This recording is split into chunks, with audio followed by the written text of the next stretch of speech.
Assalamualaikum warahmatullahi wabarakatuh. Perkenalkan, kami dari kelompok manajemen komunikasi.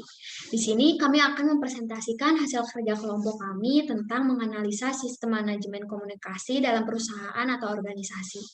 Organisasi yang kita pilih bernama Yayasan Mizan Amanah. Di sini teman saya, Aji, akan menjelaskan dulu apa itu Yayasan Mizan Amanah. Silahkan, Aji. Saya akan menjelaskan apa itu Yayasan Mizan Amanah.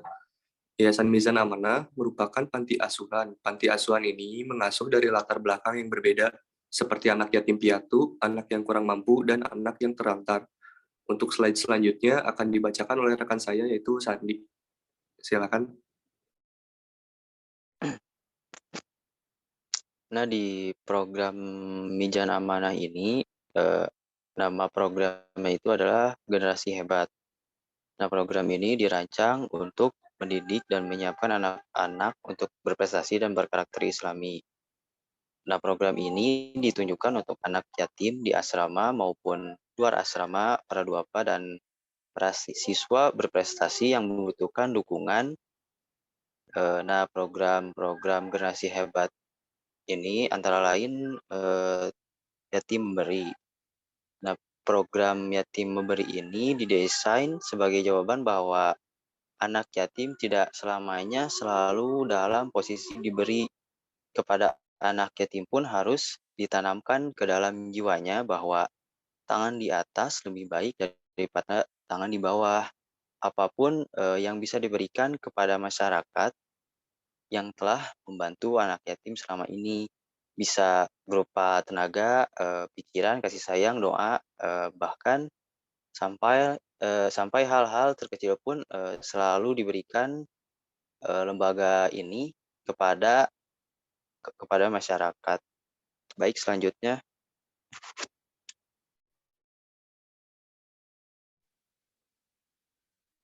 Program yang kedua adalah SAPA. SAPA yaitu Santunan Peduli Yatim dan Duafa. SAPA merupakan program yang didedikasikan oleh Mizan Amanah sebagai bentuk kepedulian terhadap generasi masa depan bangsa. Poin berikutnya.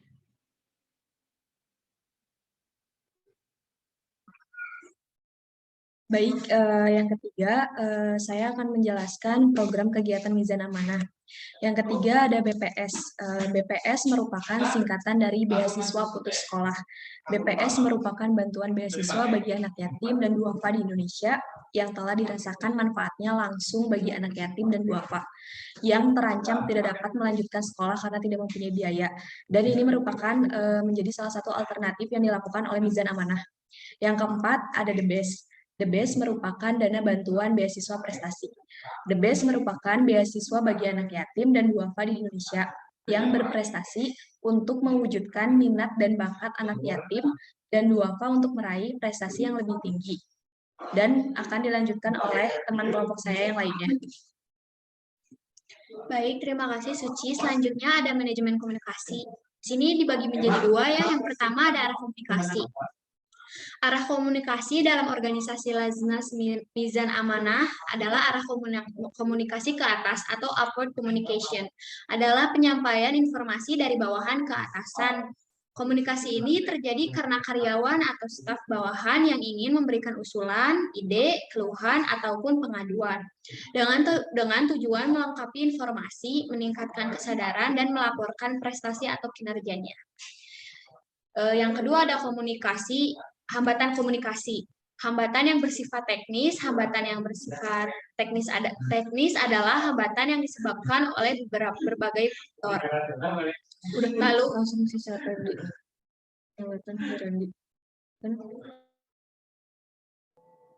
Di sini saya akan menjelaskan hambatan komunikasi, yaitu yang ke-1 hambatan yang bersifat teknis. Hambatan yang bersifat teknis adalah hambatan yang disebabkan oleh berbagai faktor, seperti kurangnya sarana dan prasarana. Misalnya, memaksakan bekerja, melayani, berkomunikasi dengan donatur walaupun dalam keadaan sakit, sehingga akan memicu komunikasi yang tidak maksimal. Yang kedua, hambatan yang bersifat semantif. Hambatan yang disebabkan kesalahan dalam menafsirkan. Kesalahan dalam memberikan pengertian terhadap bahasa baik kata-kata maupun kalimat. Misalkan memberikan penjelasan kepada donatur mengenai program namun belum bisa terkuasai dengan benar sehingga berbicara untuk menjelaskan pun tidak lancar. Yang ketiga, hambatan perilaku atau disebut juga hambatan kemanusiaan. Misalkan di sini hambatan kemanusiaan sering kali kita menjumpai donatur yang jutek, ditanya tetap kabar pun tidak menjawab, atau sebaliknya dijawab diajak senyum pun tetap cuek sehingga menghambat komunikasi karena bingung harus melakukan apa. Itu contoh hambatan perilaku atau disebut juga hambatan kemanusiaan. Yang selanjutnya akan dijelaskan oleh teman saya. Upaya untuk mengatasi faktor menghambat dalam berkomunikasi. Yang ke-1, mengadakan rapat bulanan. Karena dalam rapat tersebut pimpinan akan menyampaikan solusi dalam menangani hambatan-hambatan yang sering terjadi dan pimpinan juga akan menyampaikan mengenai susunan strategi kedepannya agar bisa terlaksana dan mencapai target yang diharapkan. Yang kedua, pelatihan. Dengan diadakannya pelatihan ulang mengenai tata cara pelayanan dan komunikasi, di acara pelatihan tersebut staf akan dilatih kembali dan dites sudah sejauh mana kemampuan dan dalam berkomunikasi. Untuk selanjutnya, selanjutnya adalah kesimpulan dari teman-teman yang saya jelaskan bahwa Yayasan Mizan Amanah ini adalah pengelola amil zakat yang bertujuan untuk membina dan mengelola anak-anak yatim, piatu, dan kaum duafa yang ada di Indonesia. Ada catatan juga di bulan Mei tahun 2012 telah tersantuni anak yatim, piatu, dan duafa lebih dari 11.864 anak.